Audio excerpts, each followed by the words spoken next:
Chapter 7. The McGregors. Travelling towards Shattered Helm. The road gradually shifted into rolling hills and sparse forests. Late in the afternoon, the adventurers spotted a curious sight, a grassy clearing marked with weather-worn stones arranged into a makeshift fence. At its center stood a dilapidated shack, seemingly abandoned except for a large, green-skinned troll rummaging through debris. As the troll turned towards them, Levi groaned, "Why is it always trolls, or goblins, or something awful? Can't we just meet someone friendly, just once?" The troll approached with lumbering strides, but halted abruptly, squinting at Zal's dragon-emblazoned shield. His rough voice suddenly transformed into one surprisingly articulate. "Where did you get that? Wait, you're an orc, aren't you? Abel, you've got to see this." The troll shimmered briefly before transforming into a middle-aged human wizard with a sheepish grin. "Sorry about the theatrics. Illusion spells tend to keep unwanted visitors at bay. I am Percy McGregor." "Oh, good," Alaric sighed in relief. "Just eccentric wizards. Much safer." "Oh, please, you must come in. Abel would kill me if he didn't get to meet you," Percy insisted. Alaric leaned into Levi. "You're a wizard. Are these the friendly, have some magical tea kind, or the let's experiment and give you the arms of an owlbear kind?" At Percy's insistence, the adventurers followed the wide-eyed wizard through what was now clearly an enchanted veil, an illusion so expertly woven it vanished behind them the moment they stepped through. On the other side lay a clearing dappled in golden light, and at its center sat a curious, sprawling cottage made of twisting wood, moss-covered stones, and animated shingles that seemed to creak in greeting. Inside, the air was thick with the scent of sage and parchment. Books lined every wall, stacked and crammed in precarious towers. Glimmering lights danced in glass orbs suspended from the ceiling.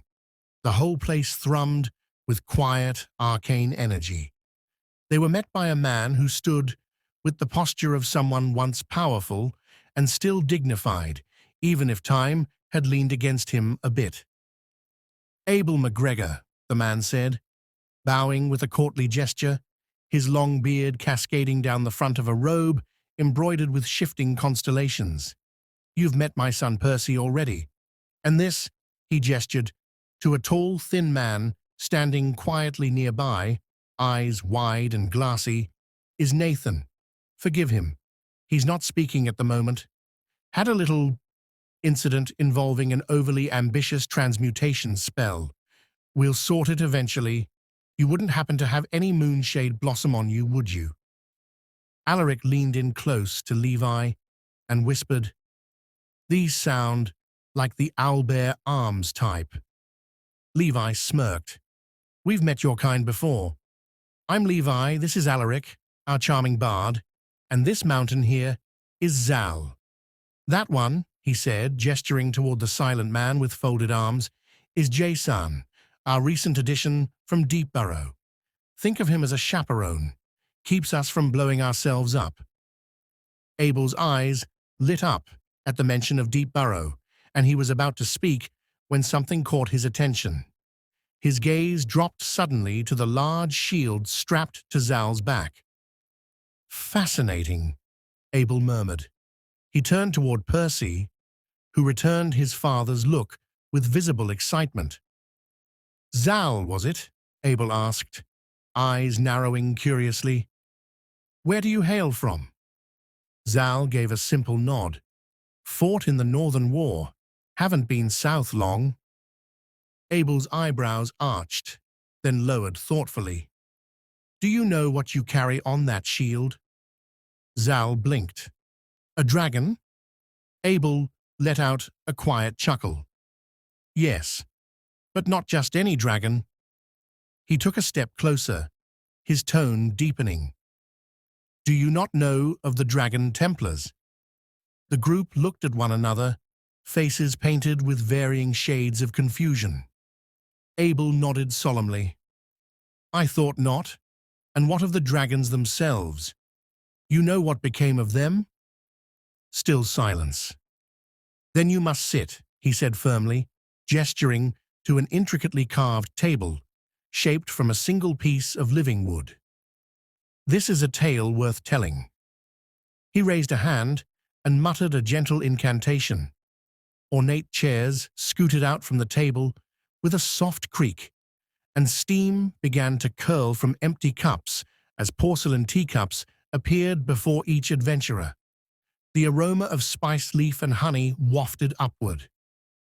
Tea? Abel offered, as though the scene weren't already playing itself out without permission. Levi arched a brow toward Alaric, giving him a knowing look. Love some? Levi replied, without missing a beat, lifting the cup to sniff. Abel stood at the head of the table, and with a sweep of his hand, mist swirled in the center of the polished wood. It began to rise, forming vague shapes, castles in the clouds, wings spread wide, fire burning beneath mountains, and knights bearing the crests of dragons. Abel leaned in, eyes glinting with the weight of secrets. Then, listen carefully. Long before the oldest trees of Claris took root, before the empires of men had names, before dwarves delved deep and elves shaped song from starlight, there was only war. The dragons ruled the skies, and they did not rule it together. Two great powers clashed endlessly.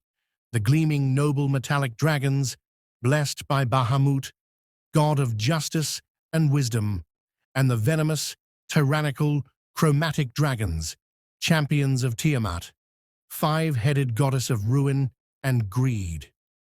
It was not a war of days or seasons. It was an era. Kingdoms crumbled like sand beneath a boot. Oceans boiled from the fury of clashing wings. Whole mountain ranges were flattened. Forests turned to glass.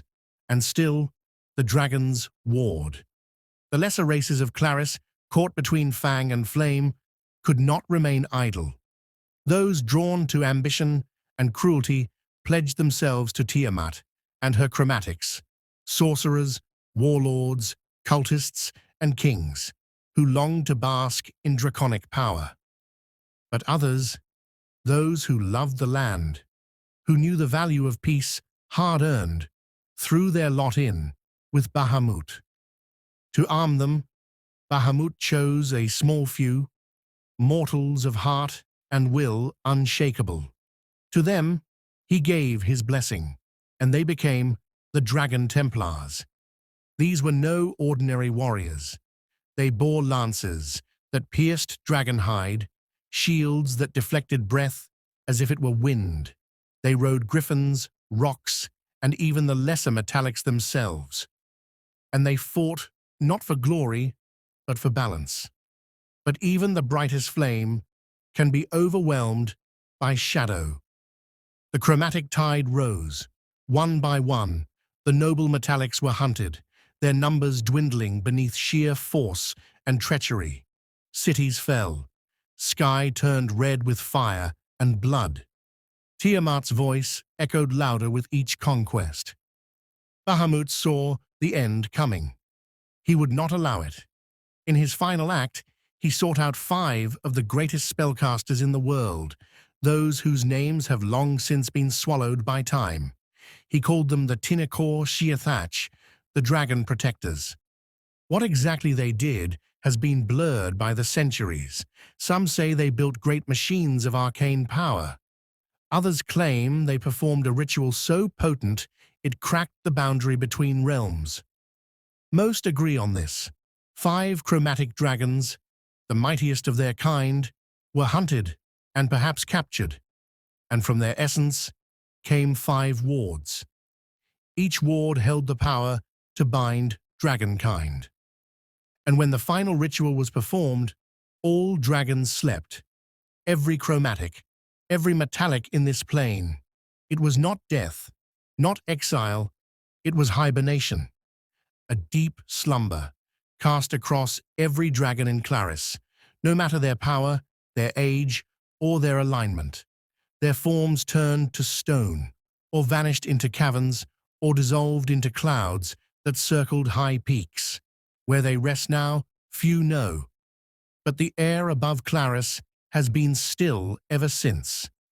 The Dragon Templars, now few in number and bereft of their purpose, were charged with one last task: hide the wards, guard them, pass on their location only to those proven worthy. They vanished into myth. Temples were overgrown, armor rusted, names faded, kingdoms rose where dragon bones still lie hidden beneath fields. Only vague memories remain. A bard's song here, a ruined statue there. Children play games with Bahamut's blessing and pretend to be Dragon Templars, never knowing the truth behind their games. But the wise and the paranoid know that hibernation is not death. It is only slumber, and slumber can be broken. They say the wards pulse once every 100 years. They say some still guard them. They say the cults of Tiamat are stirring again. And they say that if even one ward fails, the sky will burn once more. The adventurers sat in stunned silence, absorbing the monumental revelation. As the group processed the tale, Abel leaned into Nathan's ear and whispered instructions. Nathan walked out of the room, only to have Abel shout after him, "Oh, and that flute." Percy added softly, "The Templars were entrusted with guarding the wards, scattering them in secrecy across Claris, but generations passed, memories faded, and the Templars disappeared into obscurity." Levi glanced nervously at Zal's dragon-emblazoned shield. Abel leaned in towards Zal. "So, Zal, how exactly did you come by that?" "Dragon Templar's shield?" Zal shook his head, uncertainty clouding his eyes. "It was acquired by chance, or perhaps fate." Abel placed a reassuring hand on Zal's shoulder. "Then perhaps Bahamut's blessing is not entirely lost. The fate of Claris might yet depend on you and your companions." An uneasy silence settled over the room, heavy with destiny.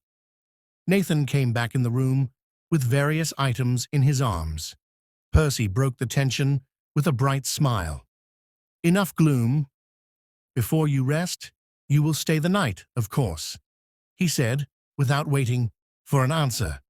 "We've some gifts that may aid your journey." Nathan stepped forward, presenting a delicate flute carved intricately from ivory. "This is no ordinary instrument," Percy explained. "At times, when played, it summons a bard from another dimension. Mind you, it's rather unpredictable, but it may yet serve you well." Nathan handed Zal a deep red robe emblazoned with the same dragon crest as his shield. "Wear this with honor, friend," Abel said warmly. "Bahamut's legacy lives within its threads." Abel's gaze turned solemn as he addressed them. "I didn't mention this earlier, but recent signs, strange celestial alignments, dark whispers, suggest evil is rising, seeking their dark queen. Somehow, your group is connected. I sense honor within you, but caution is wise. On your path through the Greystone Peaks, seek the Temple of Bahamut, built into the mountainside. Answers await you there, I believe. Should you require our aid or counsel, call upon us. We shall remain here." And as they shared stories around the hearth that evening, Zal found himself tracing the dragon crest thoughtfully, feeling the faint warmth of purpose stirring within him once more.